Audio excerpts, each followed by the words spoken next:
Assalamualaikum warahmatullahi wabarakatuh.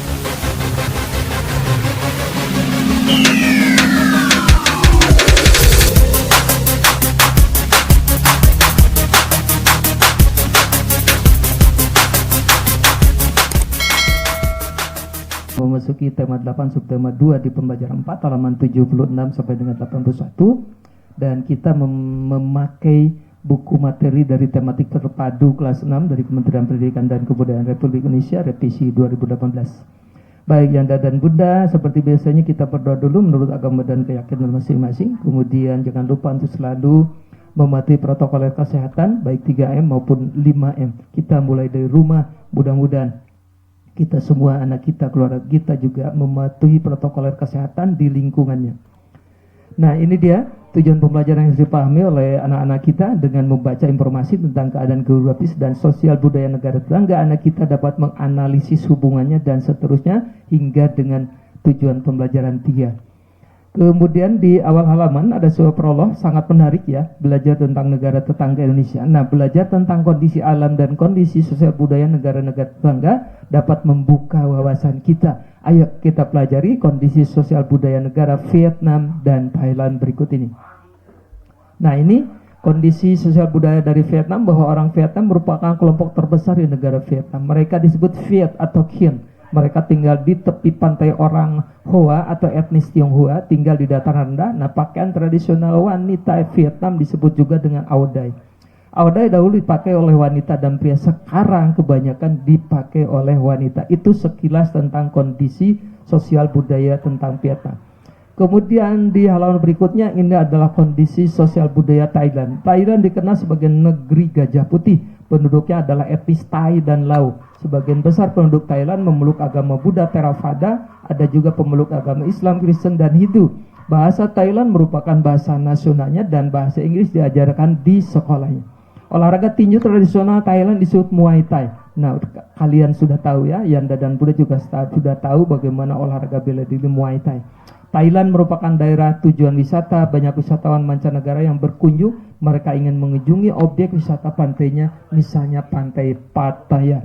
Nah, baca dengan baik dan benar karena di sini nanti harus mengisi kolom tentang kondisi geografis dan kondisi sosial budaya dari Vietnam, kemudian analisis kondisi geografis dan sosial budayanya. Ini hanya sebagai konsep referensi buat Yanda dan Buddha untuk mengisi kolom geografis dan kondisi sosial budaya di Vietnam.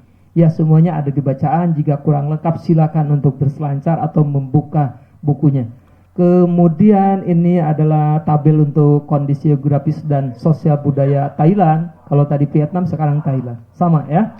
Dicari referensi lain untuk mengisi kolom-kolom ini.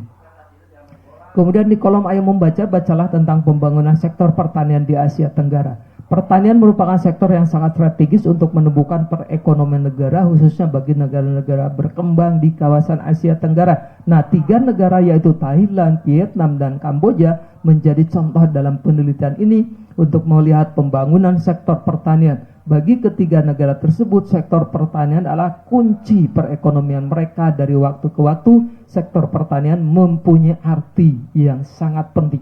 Nah, lanjutkan baca. Salam literasi buat Yanda dan Bunda. Kemudian nanti setelah membaca ada ayo berlatih. Dari bacaan di atas, kesimpulan apa yang kamu dapatkan? Nah, di sini. Ya, ini adalah gagasan utamanya. Pertanian merupakan sektor yang sangat strategis untuk menumbuhkan perekonomian negara di Asia Tenggara. Jangan lupa periksa namanya, periksa tanggal pengerjaannya anak-anak kita. Kemudian ada 3 gagasan pendukung, ada pertanian, ada perekonomian negara, ada kawasan Asia Tenggara yang terdapat di bacaan tadi. Dan ringkasan bacanya ini hanya sebuah referensi, sebuah contoh, tinggal melihat, membaca kembali, membaca ulang kembali dari bacaan tersebut ya. Nah, contohnya ini, pertanian merupakan sektor penggerak perekonomian negara di kawasan Asia Tenggara dan seterusnya.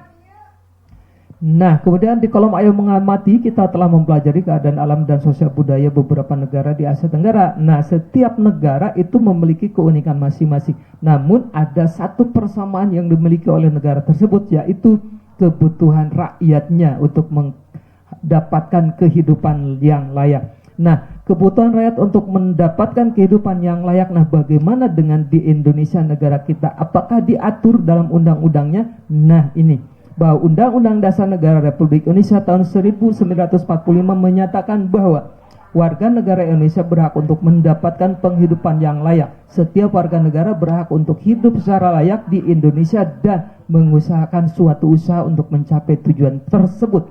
Nah, pernyataan di atas tercantum dalam pasal 27 ayat 2. Pesan apa yang didapatkan dari bunyi tersebut?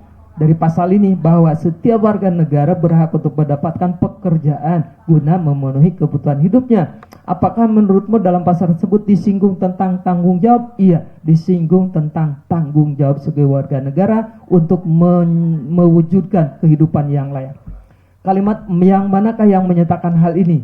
Warga negara Indonesia berhak untuk mendapatkan penghidupan yang layak. Nah, diantaranya adalah kalimat itu. Amati lingkunganmu, identifikasi kegiatan warga negara di sekitarmu, di sekitar anak-anak kita. Nah, ini bahwa mereka bekerja dengan sungguh-sungguh, mendapatkan upah yang layak, bekerja, berdagang, ada yang membuka usaha sendiri juga mandiri dan lain sebagainya. Apa yang akan terjadi apabila warga negara tersebut tidak melakukan tanggung jawabnya? Tentu mereka akan sulit mendapatkan atau mencapai kehidupan yang layak, baik bagi dirinya, bagi keluarganya, maupun untuk bangsa dan negaranya. Oleh karena itu, maka laksanakan tanggung jawab sebagai warga negara dengan baik dan benar, agar kehidupan mereka menjadi layak. Terima kasih atas perhatiannya. Assalamualaikum warahmatullahi wabarakatuh.